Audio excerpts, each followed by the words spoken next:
तो आइए हम हमारे स्टडी को हम कंटिन्यू करेंगे। जो हम प्रभु के हम एट्रीब्यूट्स के ऊपर देख रहे हैं, परमेश्वर के नेचर के ऊपर कि प्रभु कैसा है, परमेश्वर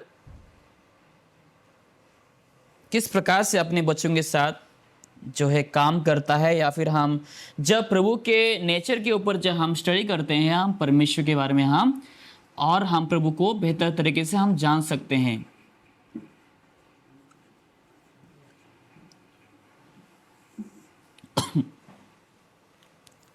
ठीक है, जो हम अभी प्रभु के गुण के ऊपर, परमेश्वर के नेचर के ऊपर जो हम सीखते हैं, तब हम जो है प्रभु को हम बेहतर तरीके से हम समझ पाएंगे और प्रभु की हर कल्पनाओं को, उनकी हर जो परिकल्पनाएं हैं उनके बच्चों के ऊपर, या फिर परमेश्वर किस प्रकार से अपने बच्चों के साथ काम करता है, या फिर परमेश्वर किस प्रकार से अपने बच्चों को या फिर बच्चों के साथ जिस प्रकार से प्रभु काम करता है उसको हम बेहतर तरीके से समझ पाएंगे।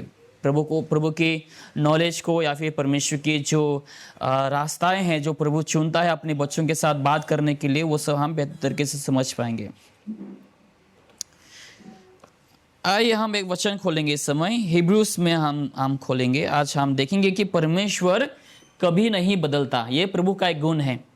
क्या है? परमेश्वर कभी भी नहीं बदलता। जैसे हम बदलते हैं, मौसम बदलते हैं, लेकिन परमेश्वर कभी नहीं बदलता। इब्रानियों अध्याय 13 वचन 8।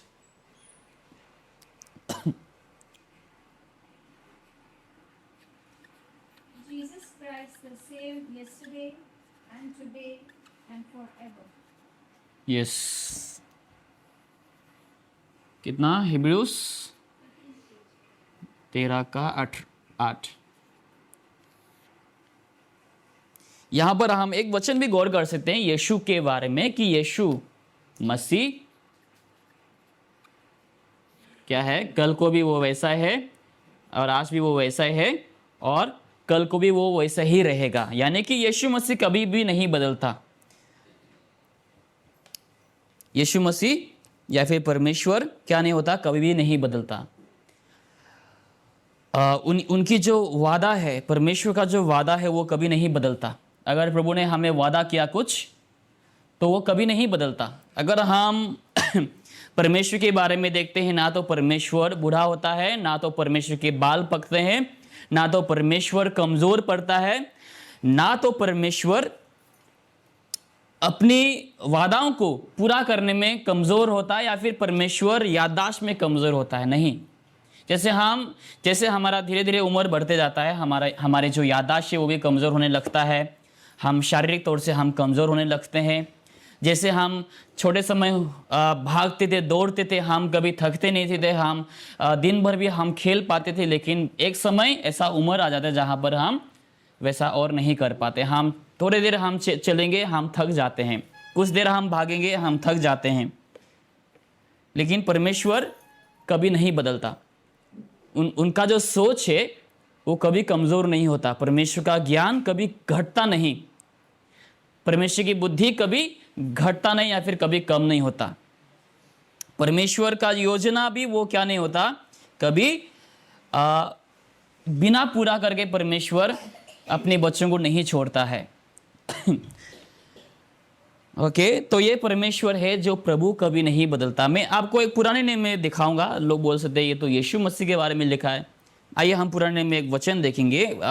पुराने नियम की आखिरी पुस्तक में हम जाएंगे। पुराने नियम के आखिरी पुस्तक, आखिरी किताब, ओल्ड टेस्टामेंट के आखिरी किताब,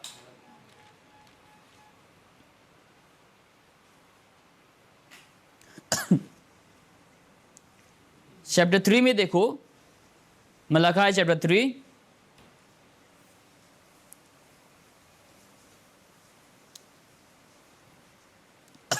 मलाकी चैप्टर 3 वर्स नंबर 6 में देखो क्या लिखा है। Malachi chapter 3 verse number 6। For I am the Lord, I change not. Therefore ye sons of Jacob are not confused. यहां पर क्या लिखा है? परमेश्वर यहोवा क्या कहता है कि मैं यहोवा परमेश्वर हूं और मैं कभी नहीं बदलता। प्रभु हमारा क्या नहीं होता, कभी नहीं बदलता। मौसम बदलता है, साल बदलता है, चीजें बदल जाते हैं, हमारे जो कपड़े हैं वो भी बदल जाते हैं, या फिर हमारी उम्र बदल जाते हैं, हमारे जो रूप है वही बदल जाता है। जैसे अभी थोड़ी देर पहले बात कर रहे थे राय, जब छोटा बच्चा होता है वो जब जन्म होता है तो वो अजीब अलग लगता है, उसका चेहरा का जो रूप है वो अलग हो जाता है। बाद में धीरे धीरे से उम्र बढ़ता है, उसका चेहरा भी बदलने लगता जाता है। लेकिन यहोवा कहता है कि मैं यहोवा परमेश्वर मैं नहीं बदलता। लेकिन ऐसी एक चीज है जो परमेश्वर हमारी क्रिया के अनुसार, परमेश्वर ऐसी एक चीज है जिसको वो बदल देता है, वो हम देखेंगे। यहाँ पर यहोवा कहता है कि मैं बदलता नहीं, यानी कि परमेश्वर का जो विचार है वो शायद से नहीं बदलता, परमेश्वर का उम्र वो नहीं बदलता, परमेश्वर के वादा वो नहीं बदलता। लेकिन एक दो ऐसे वचन मैं दिखाऊंगा आपको उदाहरण के तौर पे। आइए हम खोलेंगे, पहले हम आएंगे इसमें जेनेसिस में हम आएंगे। उत्पत्ति देखेंगे, इस स्टडी से हमारा क्या लाभ होता है। हम बाद में देखेंगे कि परमेश्वर कितना शक्तिशाली है, कि परमेश्वर नहीं बदलता, वो हमें भी नहीं बदलने देगा, वो भी हम देखेंगे। जेनेसिस चैप्टर इसमें देखेंगे हम अध्याय 6 में।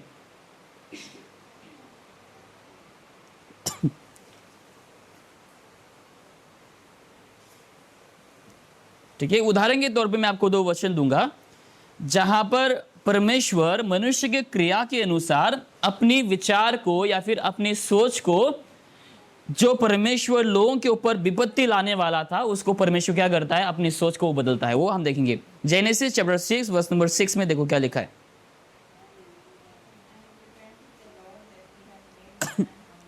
हाँ, वर्स नंबर 7।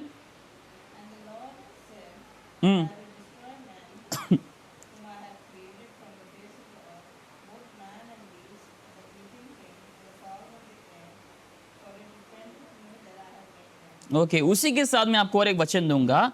अभी आप आ जाइए, जोना में आ जाइए।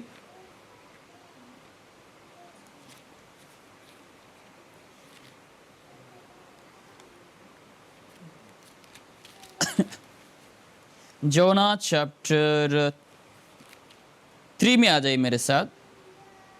जोना चैप्टर 3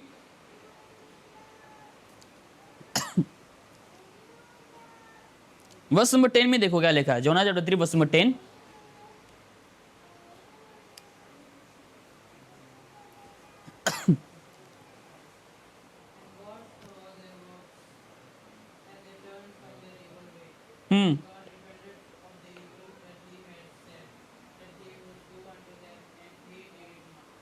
ओके, यहां पर क्या लिखा है कि परमेश्वर क्या हुआ, हिंदी में क्या लिखा है?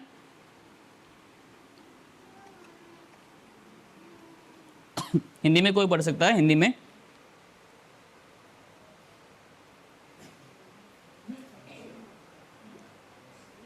जोना चैप्टर 3 वर्स नंबर 10।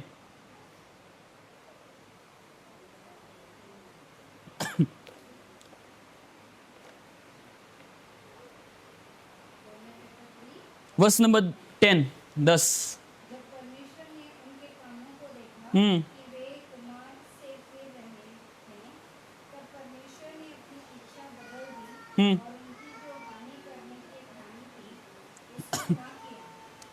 ओके, तो यहाँ पर ऐसे दो वचन को हमने देखे जहाँ पर परमेश्वर ने क्या किया, अपना मन को वो बदला, अपने विचार, अपने जो काम है उसको परमेश्वर ने बदला। वो कब बदलता है परमेश्वर? जब एक या फिर जब कहीं सारे लोगों ने, यहाँ पर हम निनिवे की कहानी को हम सुनते हैं या फिर हमने पढ़ा है बाइबल में कि वे जो निनिवे के लोग थे, हर कोई पापी थे, हर कोई गुनाह किए परमेश्वर के विरोध, और हर कोई बुरे थे। लेकिन परमेश्वर ने लोगों को क्या दिया? एक मौका दिया बदलने के लिए, पश्चाताप करने के लिए, पाप से मन फिराने के लिए, यहोवा परमेश्वर के ऊपर विश्वास करने के लिए। फिर परमेश्वर ने किसको चुना? परमेश्वर ने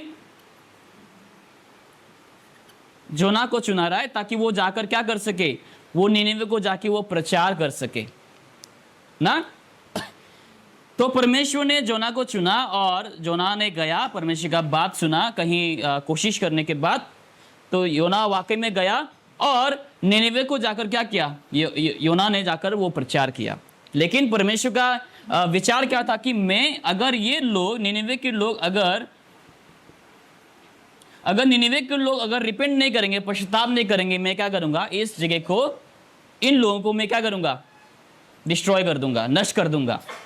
लेकिन जब हम बाइबल में पढ़ा यहाँ पर जोना चैप्टर 3 वर्स 10, यहाँ पर क्या लिखा है कि परमेश्वर ने अपना मन को बदल दिया, यानी कि परमेश्वर रिपेंट हुआ। रिपेंट यानी कि ऐसा नहीं कि प्रभु पापी था और परमेश्वर ने पश्चाताप किया, यानी कि परमेश्वर ने अपने काम या फिर अपने विचार को उस समय बदला जब मनुष्य अपने मार्ग को बदलता है, तब परमेश्वर भी अपने विचार को बदलता है। ठीक है, अगर हमारे कदम बुराई की ओर जाता है तो परमेश्वर क्या करेगा पता है, हमें डिस्ट्रॉय करता है।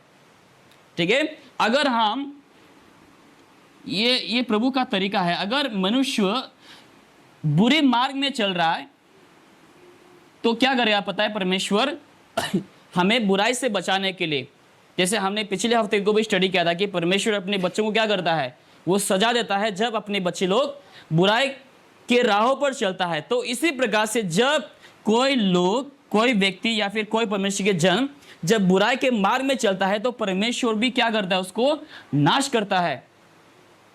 जैसे यहाँ पर लोग, निनेवे के लोगों ने क्या किया, परमेश्वर के विरुद्ध पाप किया और प्रभु ने सोचा कि मैं इस देश को, इस नगर को मैं क्या करूंगा, मैं नाश कर दूंगा। लेकिन जब लोगों ने पश्चाताप किया, प्रभु ने क्या किया, अपने मार्ग को बदल दिया, अपनी सोच को बदल दिया, अपने विचार को बदल दिया और इस जगह को डिस्ट्रॉय होने से बचाया। यानी कि परमेश्वर ने अपने मन बदल दिया कि मैं अभी इस जगह का क्या नहीं करूंगा, मैं नष्ट नहीं करूंगा। तो जब हम भी प्रभु के अच्छाई, परमेश्वर की अच्छे राहों पर जब हम चलते हैं, जब हम बाइबल की हम जब मार्ग में चलते हैं तो परमेश्वर हमें क्या करता है, वो हमें प्रोटेक्ट करता है। हमें वो क्या नहीं करेगा, वो हमें नष्ट नहीं करेगा, लेकिन हमें क्या करेगा, वो हमें वो प्रोटेक्ट करेगा, हमें रक्षा करेगा। जब हम बाइबल की राहों पर चलेंगे, जब हम प्रभु की इच्छा पर चलेंगे, प्रभु हमें नाश नहीं करेगा, वरन हमें क्या करेगा, परमेश्वर हमें रक्षा करेगा, हमें वो रक्षा करेगा, वो हमें बचा के रखेगा। तो वैसा ही, तो अगर हम भी बुरे मार्ग में अगर हम रास्ता को लेंगे, अगर हम चुनेंगे तो प्रभु हमें नष्ट करेगा। बुराई के मार्ग में जो चलता है प्रभु उसको क्या करेगा, नाश करेगा। लेकिन जो अच्छाई पर, भले राहों पर वो चलेगा, परमेश्वर क्या करेगा, हमें वो नष्ट नहीं करेगा, वो अपना मन हमारे जीवन से वो बदल देगा। यानी कि जो हमें नाश को वो हमारे जीवन में लाने वाला था, मेरे परिवार में, मेरे जीवन में, परमेश्वर उस सोच को वो बदल देगा और वो हमें अच्छाई मार्ग में लेके आएगा। देखो यहाँ पर क्या लिखा है, वर्स नंबर 10 में देखो, आपस देखो क्या लिखा है। परमेश्वर ने उनके कामों को देखा हाँ, कि वे कुमार्ग से फिर रहे हैं, तब परमेश्वर ने अपनी इच्छा बदल दी हाँ, और उनकी जो हानि करने की ठानी थी उसको न किया। हाँ। तो यहाँ पर परमेश्वर, ऐसा नहीं कि प्रभु बहुत बुरा है, परमेश्वर किसी के बारे में परवाह नहीं कर रहा है, नहीं। प्रभु ने चेतावनी दिया, प्रभु ने जोना को चुना ताकि वो चेतावनी दे, निनेवे के लोग पश्चाताप करे, प्रभु के पास आए। परमेश्वर ने सोचा कि इन लोगों की बुराई की वजह से मैं इस जगह को क्या करूंगा, मैं नष्ट कर दूंगा।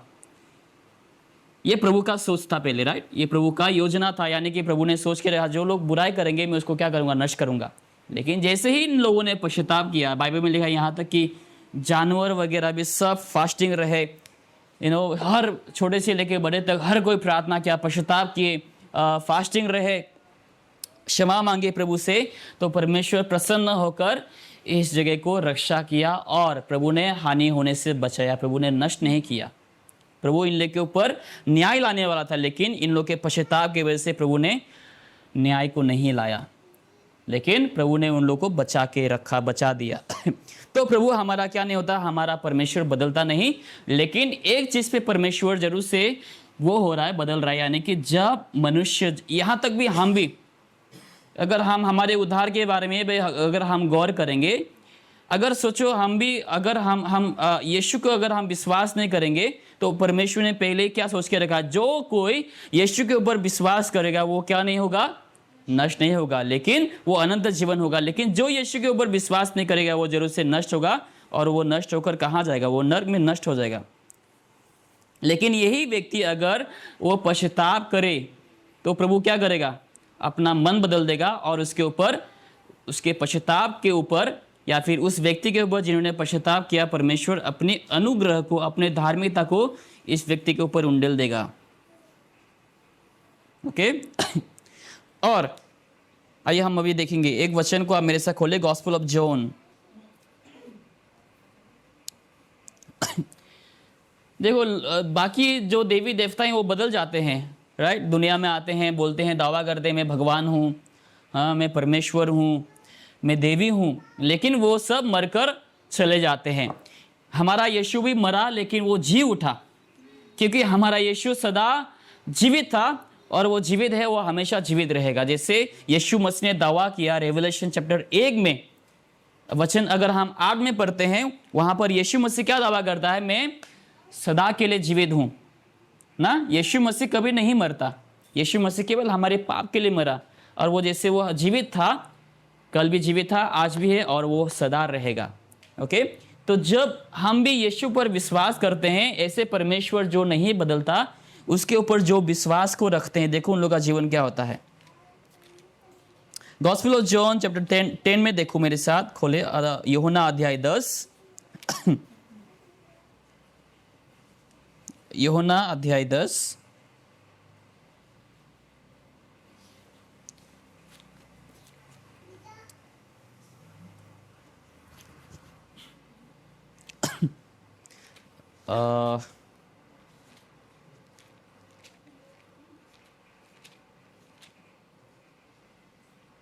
देखो यहाँ पर क्या लिखा है, यूहन्ना अध्याय 10 वचन 28 में देखो क्या लिखा है। Verse number 28।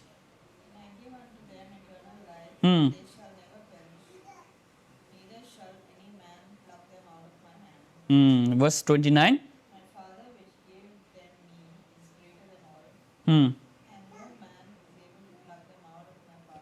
हाँ, यहाँ पर हम पिता और पुत्र दोनों को हमको इक्वल दिखते हैं। यहाँ पर पहले यीशु कहता है कि मैं उन लोग को अनंत जीवन देता हूँ, और अगला ही वचन में हम देखते हैं कि पिता उन लोग को क्या देता है, अनंत जीवन देता है। और वो जो जीवन यीशु या फिर पिता परमेश्वर दे रहा है, वो जीवन कभी क्या नहीं होता, वो नष्ट नहीं होता। ठीक है, यहाँ पर हम और वही वचन यीशु भी कहता है, बस 30 में अगर हम देखेंगे, I and my father are one. ठीक है, यहाँ पर यीशु मसीह और पिता जो है दोनों एक हैं, अलग अलग नहीं है। तो जब हम भी यीशु मसीह पर आते हैं, यीशु मसीह हमें बदलने नहीं देता, यानी कि वो हमें ऐसा बनाता है, ऐसा वो हमें व्यक्ति बनाता है, उसके बाद हम क्या नहीं होते, हम कभी नहीं बदलते। हमारा शारीरिक बदलेगा लेकिन हमारा आत्मिक सदा वैसे के वैसे रहेंगे। ओके, हमारे बाल पकेंगे, बाल झड़ जाएंगे एक उम्र के बाद। क्या नारियल?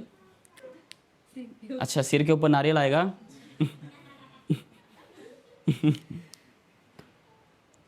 ओके, बाल झड़ना शुरू हो जाएगा, हम कमज़ोर होंगे, शरीर हमारा जो चमड़ा है वो जो मुरझाने लग जाएंगे, सब कुछ होगा, लेकिन हमारा जो आत्मिक दशा है वो कभी नहीं बदलेगा। परमेश्वर हमें सदा हमें सुरक्षित रखेगा। ऐसा नहीं कि बस कुछ ही समय के लिए प्रभु ने हमें सुरक्षित रखा, बाद में हम वापस पहले जैसे हम हो गए। नहीं, जब हम यीशु में आते हैं, परमेश्वर हमें कभी नहीं बदल देता। परमेश्वर भी हमें अपना स्वरूप या फिर अपने समान हमें बना देता है। एक वचन मेरे साथ खोले आप, 1 जॉन में आप मेरे साथ आइए। 1 जॉन, पहला यूहन्ना,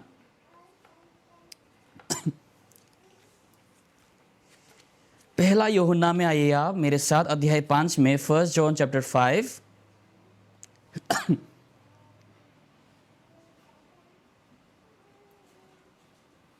वर्स 13 को हम पहले देखेंगे। ओके, वर्स 12 में देखेंगे क्या लिखा है, वचन 12 में।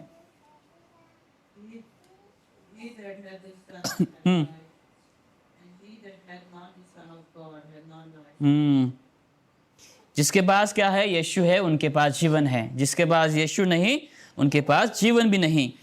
ओके, वर्स नंबर 13 में देखो क्या लिखा है। हमें श्योर करता है कि हाँ, हमारे पास वाकई में अनंत जीवन है। वर्स 13 में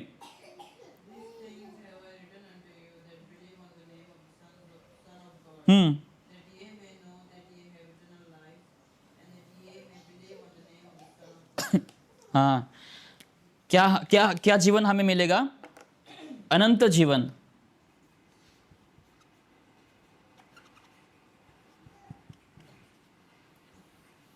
इटर्नल लाइफ मिलेगा ना, ऐसा जीवन जो कभी नहीं बदलेगा, ऐसा जीवन जो कभी खत्म नहीं होगा। ये इटर्नल लाइफ क्या है, अभी हम इसको भी गौर करेंगे, थोड़ा सा हम समझने के लिए कोशिश करेंगे। वर्स 20 में देखो क्या लिखा है, same chapter verse 20। And we know that the Son of God is come and hath given us an understanding that we may know him that is true, hmm and we are in him that is true, hmm even his Son, Jesus Christ. This is the true God and eternal life. हाँ, ये वचन को थोड़ा गौर करें तो हमें क्या पता चलेगा कि क्या लिखा है। जो यीशु में है, जो यीशु में है उनके पास क्या है? जीवन है। जो यीशु में है उनके पास अनंत जीवन है। जिसके पास यीशु नहीं, उनके पास क्या नहीं है? जीवन नहीं है। और क्या लिखा है कि वो इटर्नल लाइफ कौन है? वो यीशु मसीह है। और यही यीशु कौन है? परमेश्वर है, राइट।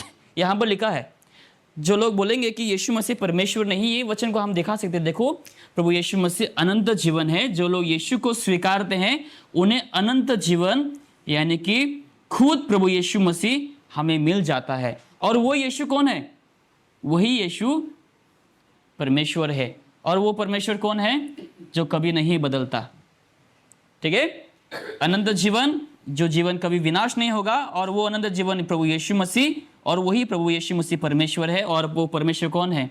जो कभी भी नहीं बदलता, जो कभी नहीं बदलता। और यहाँ पर हम नया नए में देख सकते हैं कि यीशु मसीह के बारे में कि यीशु मसीह कल भी वही था, आज भी वही है, और कल को भी वही रहेगा।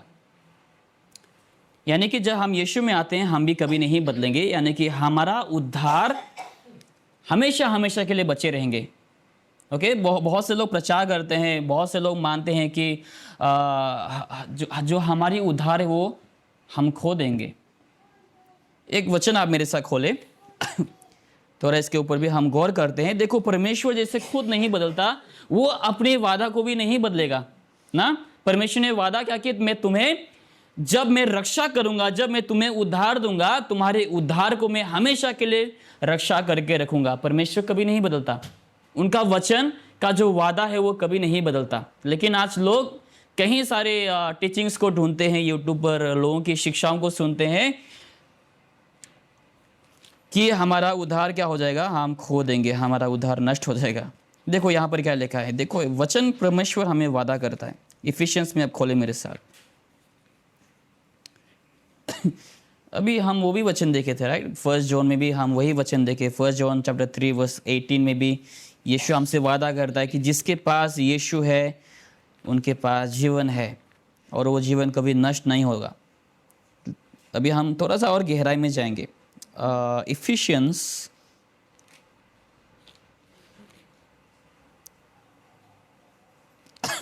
देखो, ये वचन तो काफ़ी हद तक हमें मदद करेंगे। इफिशियन चैप्टर 4 वर्स 30 में देखो क्या लिखा है। इफिसियों अध्याय 4 वचन 30 में,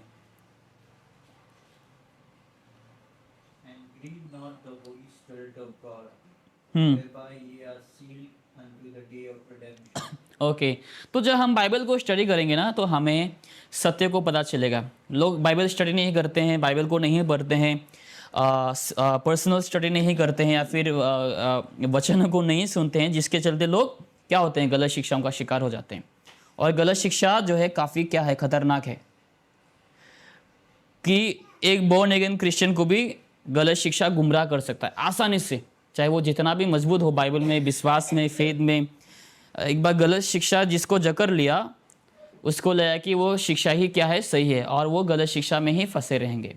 लेकिन यहाँ पर क्या लिखा है कि पवित्र आत्मा को क्या मत करो? शोकित मत करो। क्या मत करो? पवित्र आत्मा को शोकित मत करो, यानी कि तुम दुख मत पहुंचाओ। इसके रिलेटेड एक वचन मैं आपको दिखाऊंगा, मेरे साथ खोले ताकि हमें सपोर्ट मिले। अगर आप थोड़ा ध्यान देंगे तो आपको पता चलेगा कि मैं यहाँ पर क्या कह रहा हूँ। कि जो लोग बोलते हैं हमारा उद्धार खो जाएगा, हम एक बार यीशु में आने के बाद हम हमारे उद्धार को खो सकते हैं, लेकिन परमेश्वर ने हमें वादा किया हमारा उद्धार कभी खोएगा नहीं। रोमन्स चैप्टर 8 में देखो क्या लिखा है। रोमन्स चैप्टर 8 वर्स नंबर 9 में देखो क्या लिखा है, वर्स नंबर 9। और मैं यहाँ पर आपको एक्सप्लेन करता हूँ। Romans 8 verse number 9। अगर कोई प्रश्न है तो आप बोल सकते हैं बाद में। Romans 8 verse number 9। But ye are not in the flesh, but in the Spirit. If ye that the Spirit of God dwell in you. Now if any man have not the Spirit of Christ, he is none of his. हाँ, okay, capital S, right, Holi spirit. यानी कि जिनके अंदर पवित्र आत्मा नहीं, वो उद्धार नहीं पाया। ओके, तो यहाँ पर साफ पता चल रहा है, यानी कि जो बॉर्न अगेन क्रिश्चियन है, जो बॉर्न अगेन क्रिश्चियन है, जो नया जन्म को पाया है, उनके अंदर क्या होगा? पवित्र आत्मा निश्चय होगा। ओके, चाहे आपको महसूस हो या ना हो, जब आप उद्धार पा रहे। बहुत से लोग बोलते हैं कि मुझे महसूस होना चाहिए तभी मुझे पता चला कि पवित्र आत्मा अंदर है, या फिर मुझे कुछ अजीब सा शौक जैसा लगना चाहिए, या फिर अन्य भाषा में बोलना चाहिए, गिरना चाहिए, तभी पवित्र आत्मा आता है, मुझे रोशनी दिखना चाहिए जब आंखें बंद करूंगा। वैसा लोग एक्सपीरियंस को चाहते हैं, या फिर ऐसा अनुभव लोग पाना चाहते हैं। और जैसे ही पेंटिकॉस्टल चर्च वगैरह में भी होता है, राइट, वैसा ही लोगों को लगता है कि जो लोग चिल्लाकर बात करते हैं, प्रार्थना करते हैं, ताली बजाकर प्रार्थना करते हैं, उन लोग के अंदर पवित्र आत्मा है। लेकिन बाइबल के अनुसार जो लोग बॉर्न अगेन क्रिश्चियन है, उसके अंदर पवित्र आत्मा है। तो मान के चलो, जो लोग अन्य भाषा में नहीं बोल रहे, कलीसिया में उछल नहीं रहे, प्रार्थना नहीं कर रहे, या फिर ताली बजाकर प्रार्थना नहीं कर रहे, उसके अंदर क्या नहीं है? पवित्र आत्मा नहीं। क्यों? क्योंकि वो नहीं उछल रहा है, या फिर वो अन्य भाषा में नहीं बोल रहा है। लेकिन बाइबल में क्या लिखा है कि जो जिसके अंदर पवित्र आत्मा नहीं है, वो यीशु का नहीं है। समझ रहे ना? यानी कि जब हम उद्धार पाते हैं, हमारे अंदर तुरंत पवित्र आत्मा जाता है। जो हमने सीखा भी है, पवित्र आत्मा कब आता है? जब हम उद्धार पाते हैं, पवित्र आत्मा हमारे अंदर आता है। ओके, तो अभी जो हमने इफिशियंस में देखा, ये आप मेरे साथ वापस आ जाए, इफिशियंस चैप्टर में हमने वापस आएंगे। यहाँ पर अगर आप ध्यान देंगे तो आप समझ पाएंगे। तो यानी कि यहाँ पर हर किसी के पास पवित्र आत्मा है। जिसके पास भी पवित्र आत्मा नहीं है, वो यीशु का नहीं है, वो उद्धार नहीं पाया। ये साफ है। Okay, clear. जिसके अंदर पवित्र आत्मा है वो यीशु का है, यानी कि वो उद्धार पाया। जिसके अंदर पवित्र आत्मा नहीं, वो यीशु का नहीं। बाइबल के अनुसार साफ क्लियर है। तो हमें उछलने की भी जरूरत नहीं, या फिर पवित्र आत्मा जिसको वश में करता है, वो कैसे होता है पता है? वो उछलता नहीं। दुष्ट आत्मा जिसको वश में करता है, वही लोग उछलते हैं। लेकिन जिसको पवित्र आत्मा वश में करता है, वो क्या करेंगे? भजन गाएंगे, प्रभु की स्तुति करेंगे, आत्मिक गीत गाएंगे। वही लिखा है, बस इतना ही। वो खुश रहेंगे। ओके, स्तुति गीत गाएंगे, उनके मुंह से अच्छे प्रभु यीशु मसीह की बातें निकलेंगे। अब वो आराधना गीत गाएंगे, भजन गाएंगे, साम्स गाएंगे, हिम्स गाएंगे। वही बाइबल में लिखा है। ना कि उछलेगा, ना कि वो जोर से चिल्लाएगा। ओके, वो शांत मन के होगा, उनके अंदर आनंद होगा। ओके, वो चमक उठेगा प्रभु यीशु के लिए। लेकिन यहाँ पर देखो वर्स 30 में, इफिशियंस चैप्टर 4 वर्स नंबर 30 में लिखा है, हिंदी में कोई पढ़ सकता है? परमेश्वर के पवित्र आत्मा को शोकित मत करो, जिससे तुम तारे के दिन के लिए छाप दी गई है। हाँ, ओके, यहाँ पर अभी हम थोड़ा समझने के लिए कोशिश। क्या लिखा है कि किसको ग्रीव मत करो, किसको शोकित मत करो, किसको दुखी मत करो? पवित्र आत्मा को। पवित्र आत्मा कब दुखी होता है पता है? बहुत से लोग टीचिंग्स, शिक्षाएं देते हैं कि जब कोई पाप करता है, उसके जीवन से पवित्र आत्मा निकल कर चले जाता है। सोचो मैंने कुछ पाप किया, सोचो मैंने आज प्रार्थना नहीं किया, सोचो मैंने आज प्रार्थना करना भूल गया प्रभु से, मैंने रिश्ते में रहने के लिए मैं भूल गया। वही पाप है, राइट? जहाँ हम प्रार्थना नहीं करते हैं प्रभु से, हम जब बात नहीं करते, वो भी क्या है? एक तरीके से पाप है। जहाँ हम प्रभु से रिश्ते में नहीं रहेंगे, प्रभु से हम बात नहीं करेंगे, वो क्या है? पाप है। तो सोचो मैंने आज प्रार्थना नहीं किया प्रभु से, मैंने बात नहीं किया, मैंने पाप किया। और लोगों को क्या लगता है कि उस समय हमारे जीवन से पवित्र आत्मा चले जाता है। ऐसे शिक्षाएं भी है, ठीक है? लोग बोलते हैं कि हमारे इस गंदे शरीर में पवित्र आत्मा कैसे रह सकता है? ना। हम भी नहीं चाहेंगे कि हम भी ऐसे घर में या फिर ऐसे जगह में हम भी नहीं रहना चाहेंगे जहाँ पर गंदे हो, जहाँ पे बदबूदार जगह हो। वहाँ पर ज़्यादातर लोग नहीं रहना पसंद करेंगे। वहाँ पर लोग क्या हो जाएंगे, वहाँ से लोग हटना चाहेंगे, वहाँ से लोग बाहर निकलना चाहेंगे, क्योंकि घर में क्या आ रहा है, बदबू आ रहा है, घर साफ नहीं है। तो वैसे लोगों को भी लगता है कि ये हमारा जो शरीर है, हमारा जो मंदिर है, वहाँ पर पवित्र आत्मा नहीं रह सकता जब कोई पाप करता हो। यीशु मसीह ने क्या कहा, परमेश्वर ने क्या कहा, 1 कुरिन्थियों अध्याय 3 में कि ये शरीर तुम्हारा क्या है, पवित्र आत्मा का मंदिर है, जो इसको गंदा करेगा परमेश्वर उसको नष्ट करेगा। ऐसा नहीं लिखा कि जो इसको गंदा करेगा वहां से पवित्र आत्मा निकल कर भाग जाएगा, ऐसा नहीं लिखा है। लेकिन लिखा है जो इस शरीर को गंदा करेगा परमेश्वर उस शरीर को क्या करेगा, नष्ट करेगा, उस इंसान को परमेश्वर नष्ट करेगा। अगर पवित्र आत्मा किसी के शरीर से निकल जाएगा, वो इंसान क्या नहीं होगा, वो सेफ नहीं हो सकता।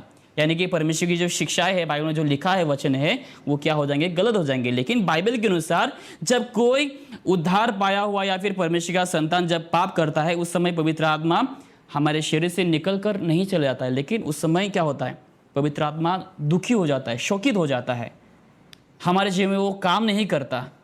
ओके, जब तक हम प्रभु से माफ़ी ना मांगे, पश्चाताप नहीं करें, परमेश्वर का आत्मा हमारे जीवन में काम नहीं करेगा, हमसे वो बोलेंगे नहीं, हमें वचनों के ज्ञान को हमें नहीं दे पाएंगे।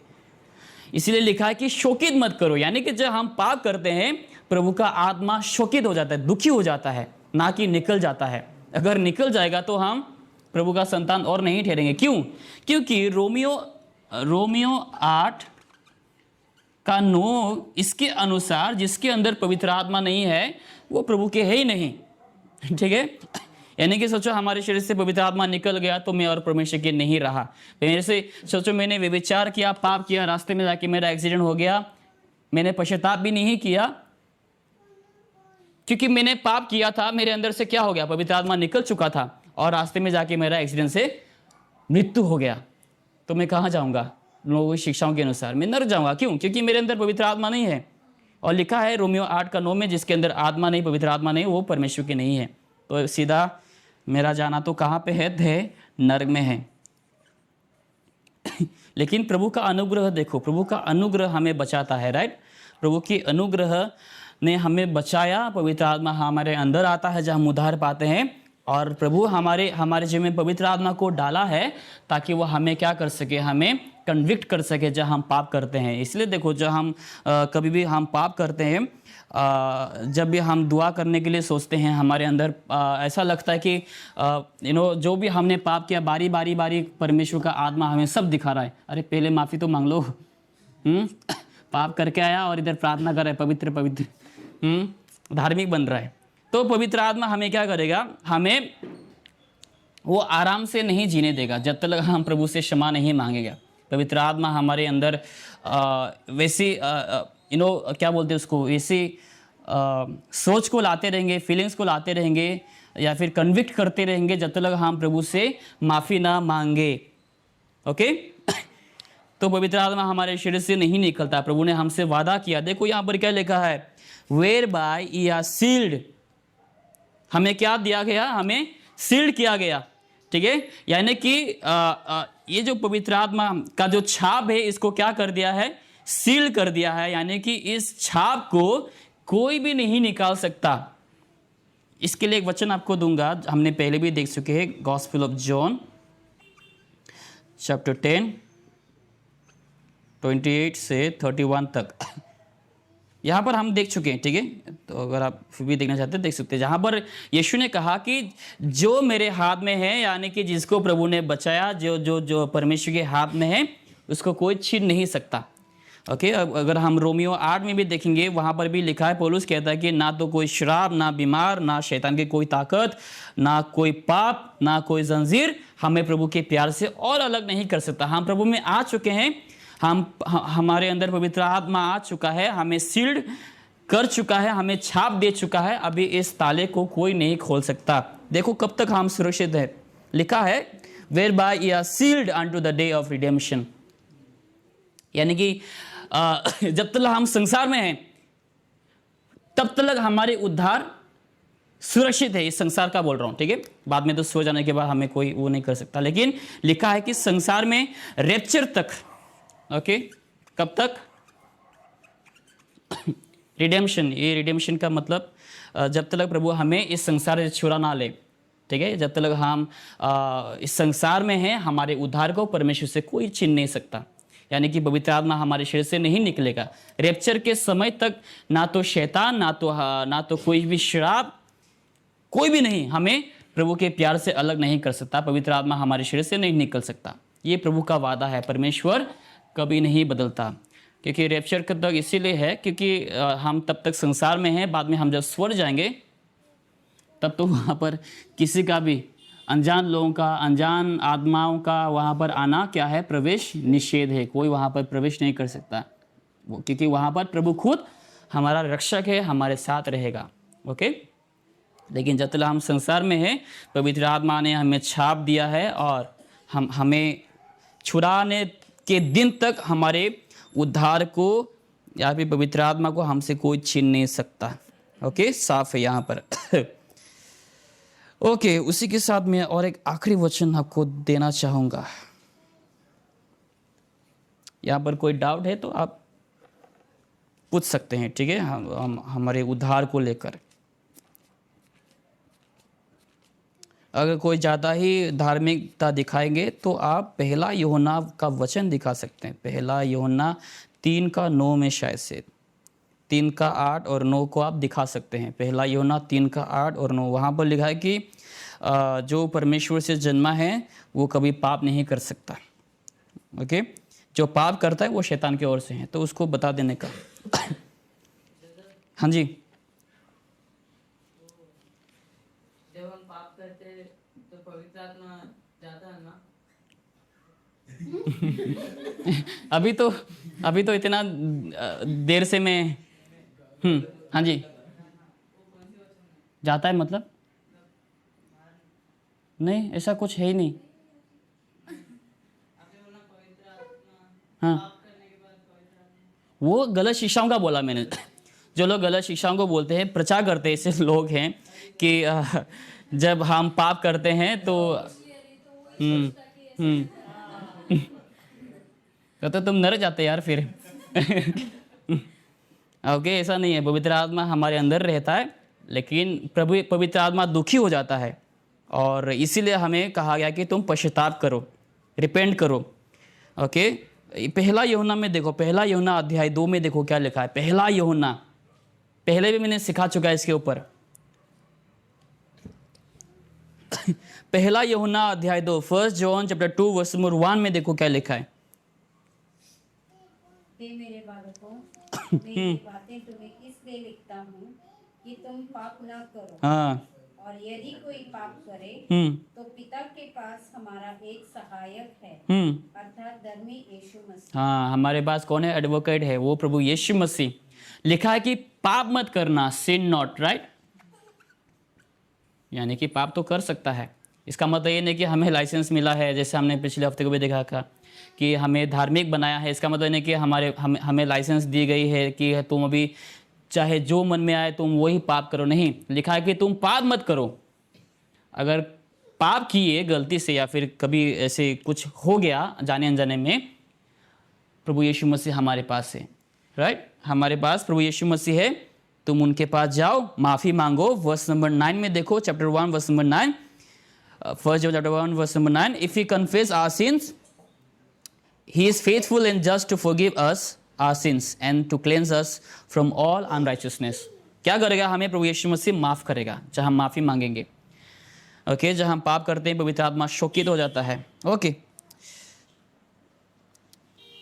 लास्ट वचन दिखाऊंगा, देखते हैं क्या। जेम्स में आ जाइए। याकूब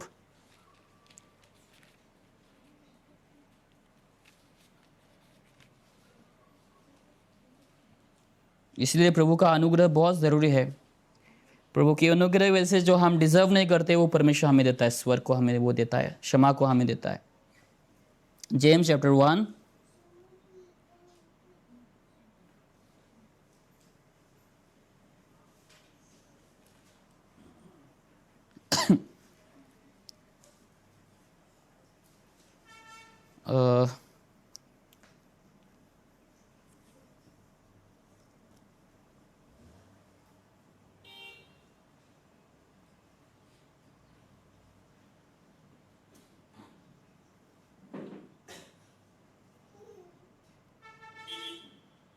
मैंने जेम्स बोला राइट?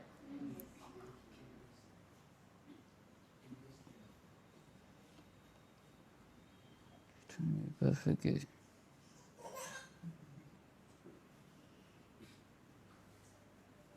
ओके, वर्स 17 में देखो। Verse 17। Every good gift and every perfect gift is from above, and comes down from the Father of lights, with whom is no variableness, neither shadow of turning. Hindi में कोई एक बार। क्योंकि हर एक अच्छा वरदान हम्म। और हर एक उत्तम दान ऊपर ही से है और ज्योतियों के पिता की ओर से मिलता है, जिसमें न तो कोई परिवर्तन हो सकता है और न अदल बदल के कारण उस पर छाया पड़ती है। हाँ, तो परमेश्वर ने हमें हर प्रकार की आशीष तोहफाओं को हमें दी है, वो वापस से क्या नहीं करे, उसको बदलेगा नहीं, ठीक है। लेकिन जैसे मैंने कहा, हमारे कामों की वजह से जब परमेश्वर हमें वरदान देता है, तोहफाओं को देता है, आदमी तोहफाओं को भी देता है। जो लोग प्रभु के महिमा के लिए आत्मिक वरदानों का इस्तेमाल नहीं करता, परमेश्वर उस वरदान को क्या करता है पता है? छीन लेता है। प्रभु ने वादा किया कि मैं उसको नहीं छीनूंगा या फिर मैं तुम्हें दूंगा जरूर से, लेकिन अगर तुमने गलत रास्ता चुना। सोचो, कोई गिटार बहुत अच्छा बजाता है, उसको क्या करनी चाहिए? प्रभु की महिमा के लिए गाना चाहिए, राइट? प्रभु ने उसको आत्मिक वरदान को दिया। वो सोचो, वो कोई बार रेस्टोरेंट में जाके उसको अच्छा पैसा मिल रहा है बोल के वहाँ पर फिल्मी गीत जाकर गा रहे हैं, जहाँ पर लोग दारू पीने आते हैं, म्यूज़िक सुनकर और ज़्यादा पीते हैं, राइट? अगर आप वैसे जगहों में जाकर अपनी क्या बोलते हैं उसको, तोहफाओं को, टैलेंट को अगर आप इस्तेमाल जाकर वहाँ पर करेंगे, तो वैसे वरदान को परमेश्वर आपसे छीन लेगा। आप जरूर से शायद डेवलप कर सकते, गा सकते हैं, लेकिन प्रभु के लिए आप और नहीं गा पाएंगे, लेकिन आप शैतान के लिए, संसार के लिए गाए रहे होंगे। तो वैसे ही जब हम बुराई की रास्ता चुनते हैं तो परमेश्वर हमें नष्ट करेगा। जब हम अच्छाई पर बने रहेंगे तो प्रभु हमें और भी अपनी महिमा के लिए हमें इस्तेमाल करते रहेंगे और आशीष करते रहेंगे, और उस वरदान को परमेश्वर हमें नहीं छीनेगा, बल्कि उसको और भी परमेश्वर हमारे लिए क्या करेगा? बेहतर बनाएगा, ठीक है। तो परमेश्वर हमारा नहीं बदलता। उनकी वादा जब हम दुखी भी रहते हैं या फिर जब हम कुछ प्रार्थना निराश होते हैं, तब भी हमें ये समझना चाहिए, देखो परमेश्वर ने हमें वादा किया, वो कभी नहीं बदलेगा। परमेश्वर ने अगर एक बार ठान लिया, मनुष्य बदल सकता है उनकी वादाओं को, मैं कल जाएंगे बाजार, लेकिन शायद वो नहीं जाए, ठीक है, वो मन नहीं हो रहा है, ऐसा हो रहा है, वैसा हो रहा है, लेकिन परमेश्वर ने एक बार ठान लिया, वादा किया। जो बच्चे उनके प्रति फेथफुल है, जो बच्चे उनके प्रति विश्वास को, भरोसा को बनाए रखता है, परमेश्वर उस वादा को कभी भी क्या नहीं करेगा? टालेगा नहीं, लेकिन वो वादा को क्या करेगा? वो पूरा करेगा। क्यों? क्योंकि हमारा परमेश्वर बदलता नहीं, अनचेंजेबल गॉड, परमेश्वर कभी नहीं बदलता। ओके, तो आइए हम प्रार्थना करते हैं। इस समय हम हर कोई आंखें बंद करेंगे।